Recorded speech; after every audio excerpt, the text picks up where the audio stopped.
奇跡の美食学。外国でいうとバイキングみたいな感じで好きなものを好きなだけ取っていただけるっていうのがすごくよくて、やっぱ高知と言ったらさわちかな。祝い事とかあと結婚式もさわちを食べるね。高知県民が口を揃えてこう熱く語るのがさわち料理。それは高知ならではの美食であり究極のコミュニケーションツールだった。今回は高知が世界に誇るべきさわち料理の真実に迫る。そもそもさわち料理とは、直径30センチ以上のさわちと呼ばれる大皿の上にさまざまな料理を盛り込んだ迫力満点の郷土料理。そしてさわち料理はとにかく自由。何を盛り付けてもいいし、どう食べてもいい。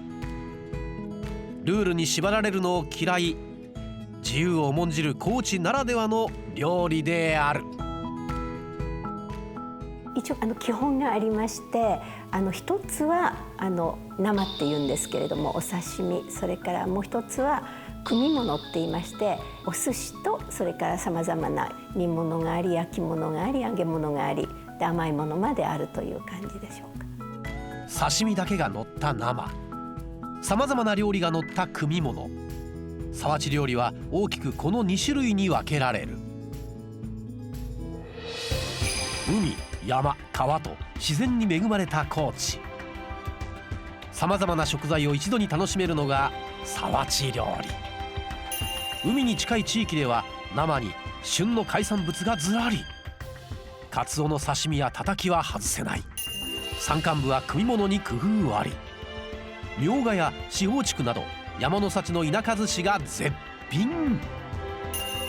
川沿いではつがにや手長エビがゴロゴロと。さわちは地域の美食ショーケースなのだ。そんな豪華なさわち料理を高知県民は一体どんな時に食べるのか。宴会とか正月とかも。あ、そうやね。祝い事とかあと結婚式もさわちを食べるね。そう、とにかく人が集まる時、さわち料理は欠かせない。さわち1枚でだいたい3人前から4人前。人数に応じて枚数が増え、親しく箸でつつき合う。一皿をみんなで囲むわけですから、まあコミュニケーションツールとしては最高かもしれないですね。もうだからさわち料理っていうものがあれば全てに対応できるので、そういうもう冠婚葬祭全て本当に便利なんですよね。コミュニケーションツールとして最高なさわち料理。その発端は江戸時代まで遡る。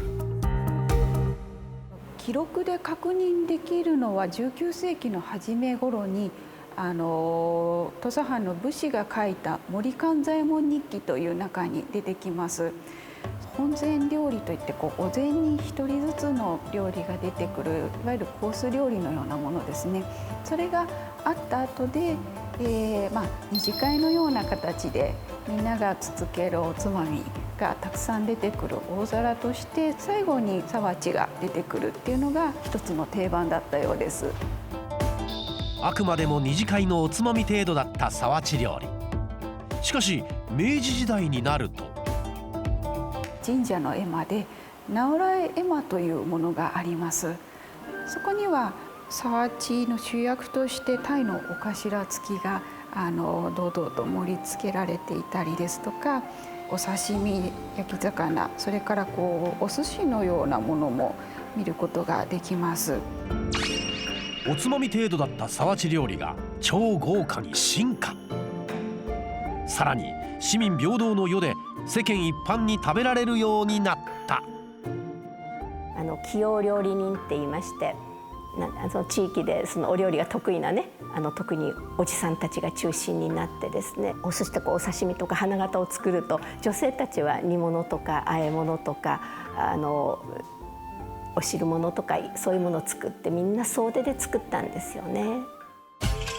その後昭和の高度成長期を迎えると皿鉢料理を提供する仕出し店が増加。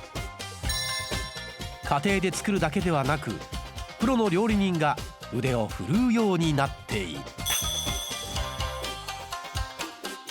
そしてライフスタイルの変化に合わせ皿鉢料理も多様化。近年ではお世話になります。グラブデリです。はいお世話になこちらですね。お願いします。はい。ではお預かりします。はい、お願いしま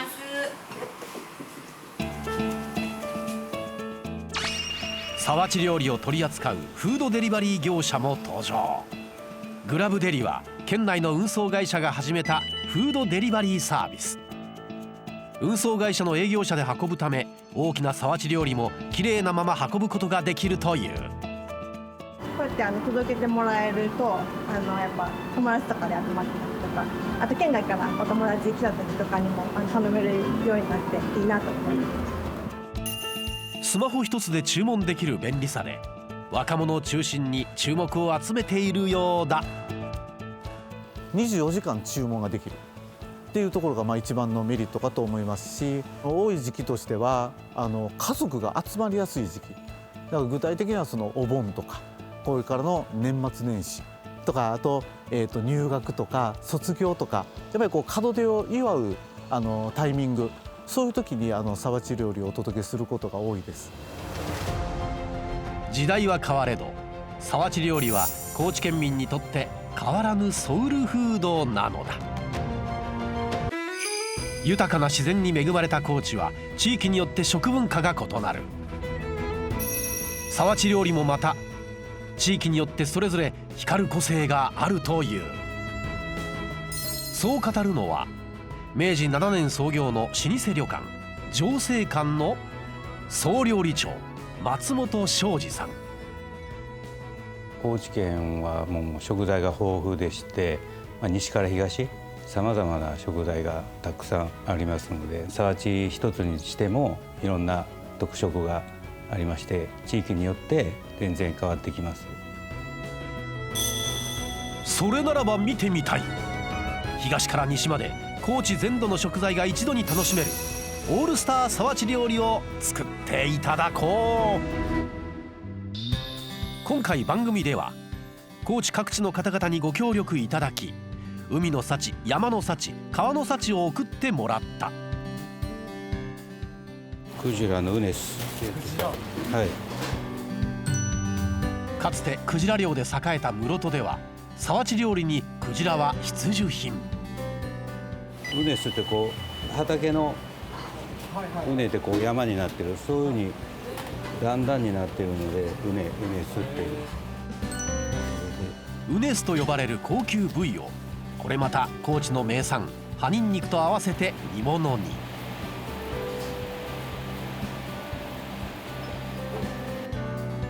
仁淀ブルーと称される奇跡の清流仁淀川で採れた天然鮎は塩焼きに。きれいな海苔を食べて育った鮎は雑味がなく本来の旨味と香りを堪能できる。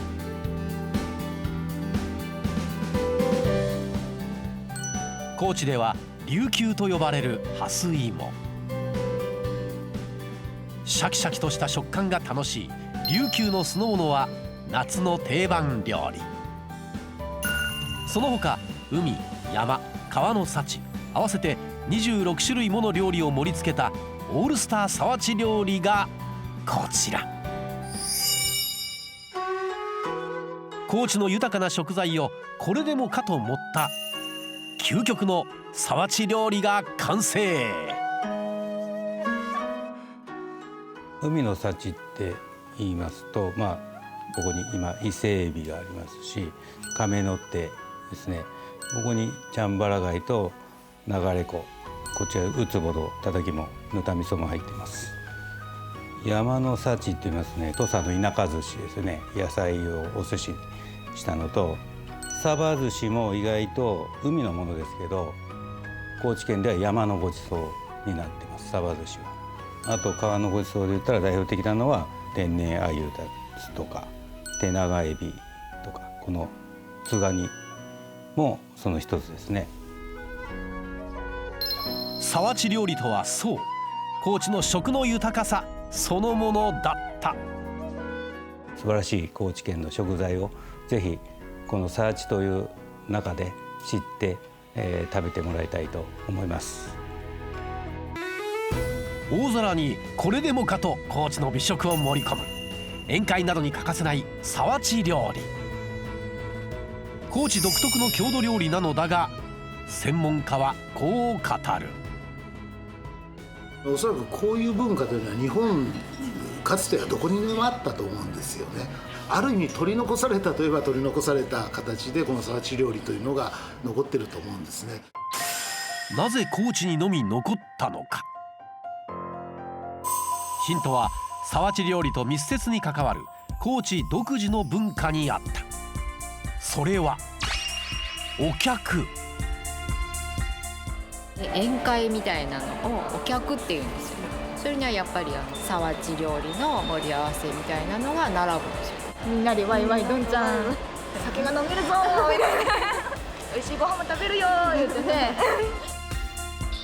宴会だけど他県と違うお客とは。今回は高知県民も驚きの宴会文化お客に迫る。お客、それは土佐弁で宴会のこと。そんなお客について土佐の食文化に詳しい三谷先生はこう語る。沢地があってお客が成り立つ、沢地がなければお客にならないっていう、はい、そういうものだと思います。沢地料理がないとお客は成り立たない。一体お客の場で何が起きているのか。高知県内でも最上級のお客が楽しめるという老舗の料亭浜町へ。よろしくお願いいたします。よろしくお願いします。おかみの乾杯。そして目の前には沢地料理。いやー、すごいのが来ましたよ。何が来たの？すごい。生と組物2枚の豪華な沢地が宴席を彩る。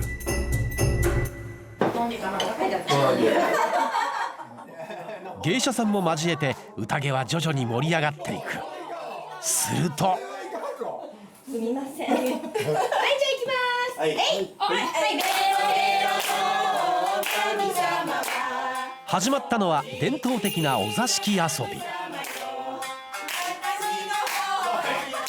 高知独特の箸剣、べく杯、菊の花、それぞれ遊び方は違えど、どの遊びも負けた人がご褒美としてお酒を飲む。いかにも酒好きの土佐人らしい発想で楽しい。ただこう酒を酌み交わして飲むだけじゃなくって、そこに一つお遊びっていう要素が入るだけで随分と盛り上がるんですよ。みんながねこうちょっと一体感になるっていうのかな、そこがやっぱりね高知のお客文化なんですよね。全員が一体となって楽しむ、それがお客。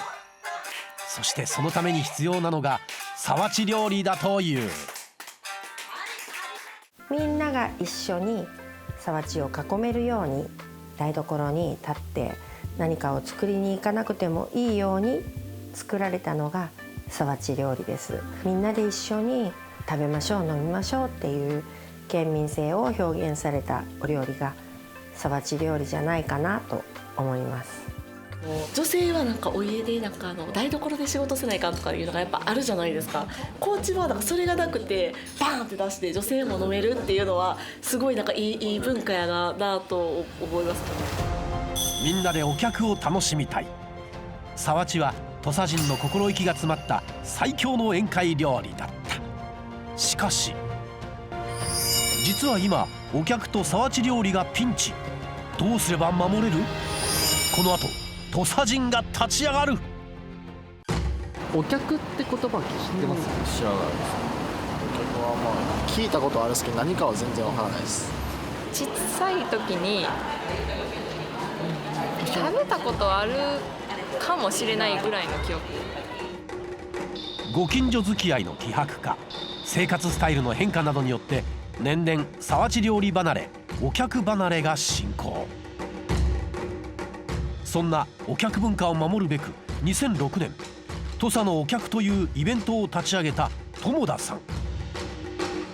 ちょっと変わってるのが、アーケード、普通の商店街のアーケードの中に畳を敷いて、なんとこたつを置いて、そこでお酒が飲めるようにしつらえてる場所があってですね、それはちょっと普通から見たらありえない光景なんで、すごく見たらびっくりするんじゃないかなっていうふうに思います。高知の町そのものを宴会場にし、大勢でお客文化を楽しんだのだ。するとなんと来場者数は8万人を突破。経済波及効果は8億円以上。お客文化は復活の兆しを見せた。ところが飲酒が伴い予防管理の徹底が困難と思われる一部のイベントの開催を控えることといたしました。新型コロナウイルスの感染拡大がお客文化にも大きな打撃を与えてしまう。この期間、友田さんはお客文化の重要性を再認識、決意を新たにしていた。辛い2年間か3年間ですかね、続いた時に、これお客なかったらダメやなっていうふうに逆に思っちゃったんですよね。なんか改めてやっぱり人と人があって、実際膝を突き合わせてお酒を飲みながら、なんかもっと深いところまで話ができるっていうのが、なんかお客の醍醐味かなっていうふうに思っています。土佐のお客は昨年復活を果たし、今年3月も開催予定。再びお客文化を取り戻す。皿鉢料理の威力といいますか、やはりみんなで一つのものをいただくと。高知大学の客員教授渡辺淳先生は、食文化の歴史を教える講義の一環として皿鉢料理の素晴らしさを学生に伝えている。そうですね、おそらくこういう文化というのは日本かつてはどこにでもあったと思うんですよね。それが明治以降の近代化の中でどんどん個人主義が進んでいって、個人で食べていくというのが当たり前になってくると、その中である意味取り残された形でこの皿鉢料理というのが残ってると思うんですね。これは大切にしていった方がいいと思います。僕は初めてですね。みんなで同じものを食べて同じ酒飲んでっていうのは楽しいなと思います。その地元の例えばイベントでみんなで、例えば地域の人でご飯を一緒に食べようっていうのがやっぱ存在しないんで、そういう文化でなんかみんなで仲良くなって一緒にお酒飲んだりとかできるのってすごいいい文化だなと思いました。こちらの住田さんは小学生などに皿鉢料理の調理実習を行っている。どこの県にもいろんな料理があると思いますけど、やっぱり高知県は皿鉢料理の文化があるので、あの子たちが大きくなった時に初めてその皿鉢の中にある料理が好きになる年齢があるので、これくらいの年になったら好きになるきねっていう言葉をかけてきます。皿鉢料理を絶やさないように料理の専門学校でも郷土料理土佐の皿鉢料理を作るんですけれども、土佐のお客って聞いたことありますか？ないですか？先生の手ほどきを受けながら初めての皿鉢料理作りに挑戦。とりあえず豪華に見せたいので、コツとしてはすごく立体感がある方がね綺麗に見えると思う。べちゃーってしてるよりはすごく綺麗なんじゃないかなと思います。料理だけでなく盛り付けも重要な要素。いやこれ立たせるの無理やいや納得いかんなこれ。皿鉢に高知の文化に真剣に向き合う生徒たち。そして完成したのがこちら。でも盛り付け面白かったです。本当。はい。どこにどれを置いたら、よく見えるかとかをなんか考えながらできたのが楽しかったですね。すごいいい経験になったと思うし、やっぱりこれから自分らが食べる側じゃなくて作る側としていろんなことにチャレンジできたら成長につながっていけるのかなって思いました。この子たちが20年後また違う人に教えるっていうのが伝統だと思うので、高知県のこういう皿鉢料理っていうのはもう継いでいかんと一回ないものかなとは僕は思ってますので、分け隔てなくみんなと一緒になって楽しむ高知県民の温かさを象徴するお客文化に皿鉢料理、そんな伝統を伝えるものと受け止めるもの、高知の魅力が詰まった皿鉢料理、そしてお客文化はこれからも消えることなく受け継がれていく。